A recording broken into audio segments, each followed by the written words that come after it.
Hello, j'espère que vous allez bien. Je vous retrouve aujourd'hui pour vous parler d'un sujet que j'ai jamais trop encore abordé sur ma chaîne. Il s'agit de l'écologie. These skies have a different light, why noise that keeps me up at night. I can't help but think back to you. I wish that I could find a face. Récemment, Pauline de la chaîne Pommeline m'a contactée pour savoir si ça m'intéressait de faire une vidéo en duo avec elle sur le même sujet pour parler un petit peu de nos gestes écologiques que l'on fait au quotidien. Et au début, je me sentais pas forcément légitime. Je me disais que oui, l'écologie ça m'intéressait, mais j'avais peur de pas en faire assez. Et en prenant un petit peu de recul, en cherchant un petit peu toutes les choses que je faisais, je me suis rendu compte que bah si, je faisais quelques petits trucs quand même. Ok, c'est à mon échelle, mais je pense que c'est bien de commencer avec des petits gestes et puis au fur et à mesure devenir de plus en plus écologique. Et je me dis que si chacun d'entre nous faisait un petit geste comme ça, eh bien ça aiderait déjà grandement la planète. Donc dans cette vidéo, je vous embarque un petit peu sous forme de vlog dans chaque pièce un petit peu de ma maison pour vous montrer les gestes écolos que je fais au quotidien. Et n'hésitez pas à aller voir la vidéo de Pauline car nos vidéos sont vraiment complémentaires, donc je vous la mets en barre d'infos ainsi que sa chaîne YouTube. On se retrouve dans la première pièce, la cuisine, pour parler écologie et nourriture. La première chose que nous avons mis en place, mes parents et moi, c'est le fait de ne pas manger de la viande à tous les repas. Puisque je ne sais pas si vous en avez déjà entendu parler, mais la production de viande émet beaucoup de gaz à effet de serre et pollue énormément les eaux. Donc on en mange toujours, mais on a vachement réduit notre consommation et on privilégie plutôt le poisson et les légumes. Et par rapport aux fruits et aux légumes, c'est vrai qu'on essaie au maximum de les consommer de saison et bio. Aussi, on trie nos déchets dans différentes poubelles, donc tout ce qui est carton, plastique, c'est d'un côté, et tout ce qui est les autres déchets, c'est de l'autre.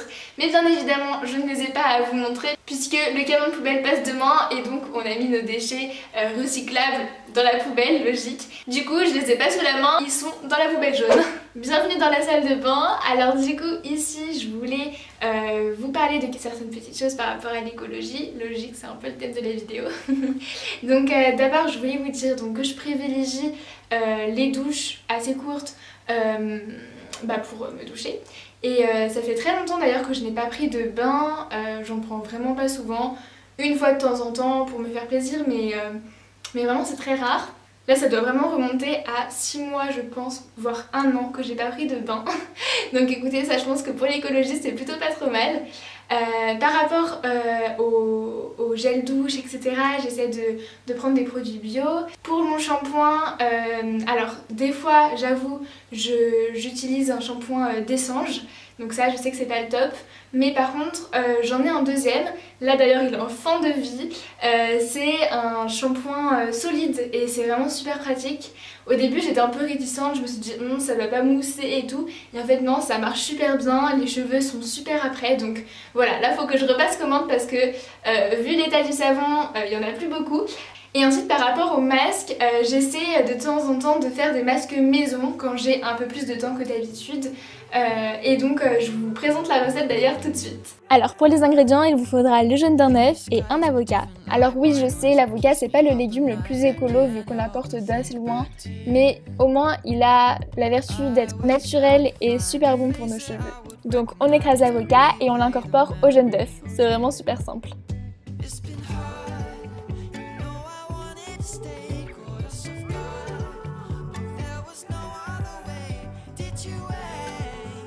Et maintenant on n'a plus qu'à l'appliquer sur nos cheveux secs.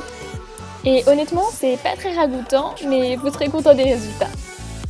Aussi mon petit conseil c'est de bien se démêler les cheveux avant et après application. Enfin du moins après le lavage de vos cheveux, puisque le mélange avocat-œuf a tendance à faire quelques nœuds. Maintenant je vais les laisser poser 15 minutes dans une serviette, chaude de préférence, et ensuite j'irai me laver les cheveux. Et voilà pour cette petite recette de masque maison pour les cheveux. Parfait en plus pour cet été puisque ce masque est super nourrissant et avec le soleil, l'eau de la mer, de la piscine, bref en gros vos cheveux vous diront merci. Et pour plus de facilité à retrouver la recette, je vous l'ai mise sur mon compte Instagram, alors n'hésitez pas à les checker. Et Pauline a aussi fait une recette de masque maison dans sa vidéo, mais pour les visages. Parlons maintenant un petit peu de technologie.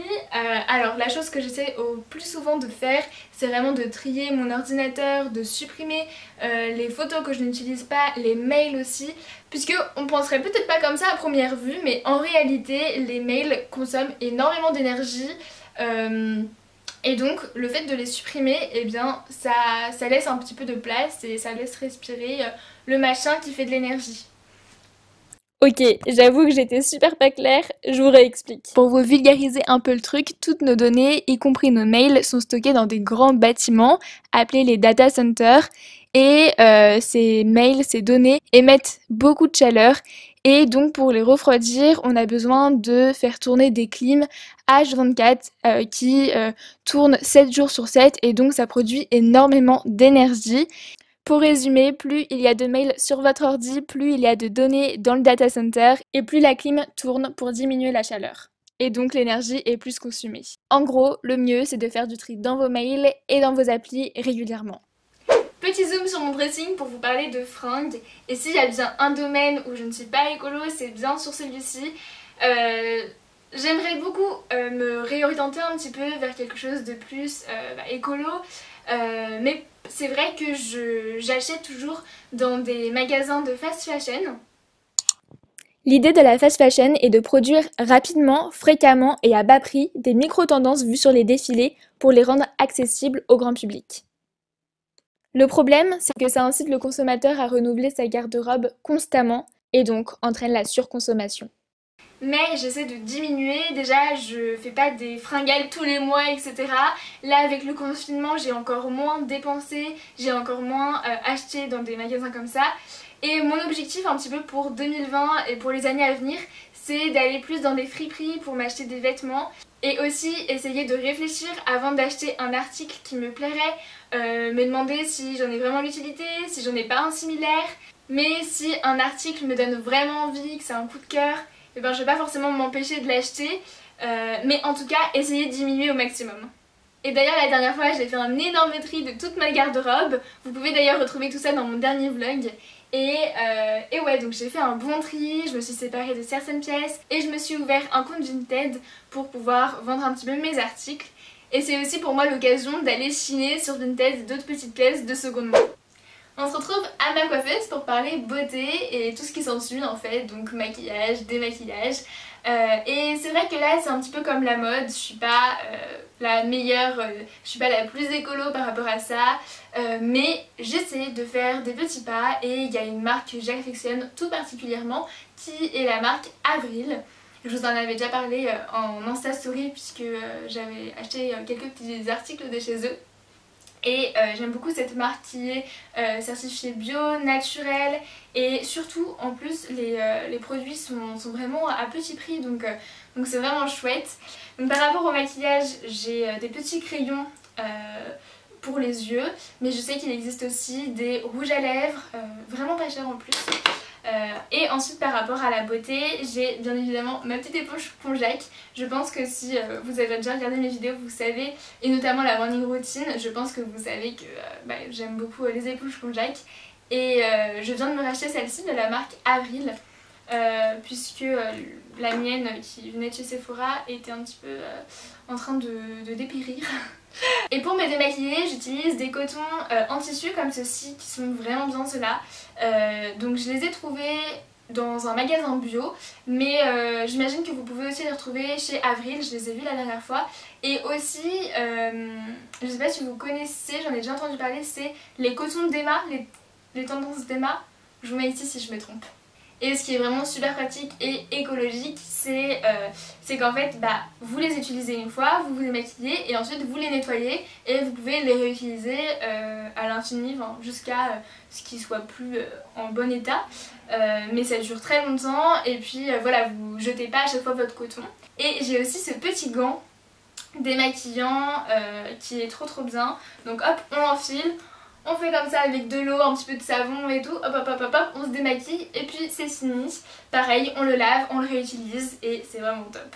Et toujours pour me démaquiller avec mes petits cotons souvent, et bien j'utilise de l'huile de coco qui est super. Franchement, l'huile de coco, je vous conseille à fond d'en acheter et d'en consommer, que ce soit pour votre peau, vous démaquiller, pour l'hydratation, pour vos cheveux, pour la cuisine. Bref, l'huile de coco c'est multifonction, c'est naturel, c'est super bon pour la peau.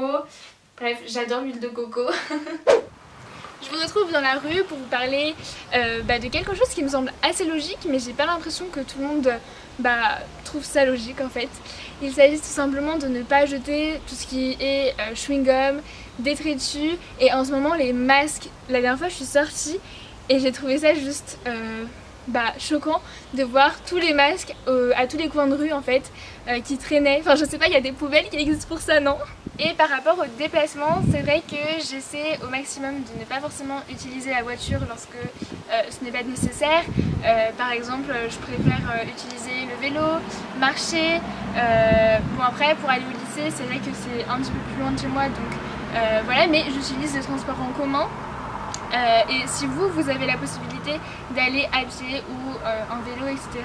à votre école ou pour voir des amis, n'hésitez pas, c'est toujours mieux que la voiture. Et voilà, c'est la fin de cette vidéo, j'espère vraiment qu'elle vous aura plu. J'ai pas du tout fait ça pour vous donner une leçon de morale, loin de là, et vous avez vu que moi-même je n'étais pas 100% écolo. Mais voilà, je voulais vous partager mes petits tips, mes petits gestes du quotidien et j'espère que ça vous aura plu. N'hésitez pas d'ailleurs à me dire les vôtres, qu'est-ce que vous faites vous à votre échelle. Mais ouais, je pense que si chacun d'entre nous faisait un petit truc, ça pourrait quand même vachement aider la planète. En tout cas, je remercie Pauline de m'avoir proposé de faire cette vidéo avec elle. N'hésitez pas à aller voir la sienne qui, je suis sûre, est super intéressante. Moi, je vous embrasse et je vous dis à la prochaine. Gros bisous!